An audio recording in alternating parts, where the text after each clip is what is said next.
Hello, welcome to my channel రాధియట్ Chandu's vlogs. ఈరోజు prawns pepper fry ఎలా చేయాలో చూసేద్దాం రండి. చిన్నప్పటి నుంచి నేను రొయ్యలు అస్సలు తినేదాన్ని కాదు, స్మెల్ వస్తాయని. కానీ 5 ఇయర్స్ బ్యాక్ నా ఫ్రెండ్ ఇంటికి పిలిచి నన్ను ఈ ప్రాన్స్ పెప్పర్ ఫ్రైని టేస్ట్ చేయమని చెప్పింది. అప్పటి నుంచి నేను ఈ ఫ్రైకి ఫ్యాన్ అయిపోయాను. అస్సలు స్మెల్ లేదు, చాలా బాగుంది.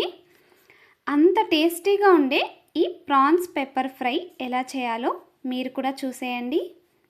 దీనికోసం ప్రాన్స్ని తీసుకుని ఉప్పు పసుపు వేసి 2-3 టైమ్స్ బాగా కడిగి తీసుకోవాలి.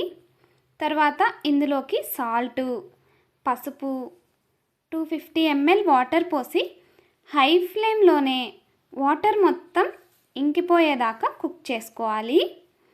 ఇలా కుక్ చేయడం వల్ల నీచు వాసన అనేది అస్సలు ఉండదు. తర్వాత రొయ్యల్ని తీసుకుని ఒక ప్లేట్లోకి తీసి పక్కన పెట్టుకోవాలి. తర్వాత ప్యాన్లోకి 2 టేబుల్ స్పూన్స్ ఆయిల్ వేసి ఆవాలు, మనం ఉడికించి పెట్టుకున్న రొయ్యలు వేసి మీడియం ఫ్లేమ్లోనే 5 మినిట్స్ వేయించుకోవాలి. ఇలా వేయించుకున్న తర్వాత ఇందులోకి సన్నగా పొడవుగా తరిగిన పచ్చిమిర్చి, సన్నగా తరిగిన ఆనియన్స్, కరివేపాకు, ఒక 10-15 జీడిపప్పులు వేసి ఆనియన్స్ మెత్తబడేదాకా వేయించుకున్నాక అల్లం వెల్లుల్లి పేస్ట్ కూడా వేసి రొయ్యలు ఇలా లైట్గా రెడ్ కలర్ వచ్చేదాకా వేయించుకోవాలి.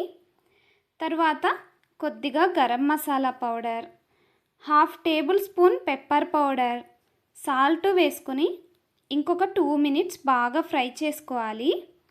సాల్ట్ని ముందే వేసేస్తే ముక్కలు చాలా మెత్తగా అయిపోతాయి, కాబట్టి లాస్ట్లోనే వేసుకోవాలి. అంతే, సింపుల్గా 15 మినిట్స్లో ఈ ప్రాన్స్ పెప్పర్ ఫ్రై రెడీ అయిపోతుంది. ఈ ఫ్రై ఇంటికి ఎవరైనా గెస్ట్ వచ్చినప్పుడు స్టార్టర్గా చేసి పెట్టండి, చాలా ఇష్టంగా తినేస్తారు. ఈ ప్రాన్స్ ఫ్రై మీదకి లెమన్ స్క్వీజ్ చేసుకుని ఆనియన్స్తో నంచుకొని తింటే టేస్ట్ చాలా బాగుంటుంది.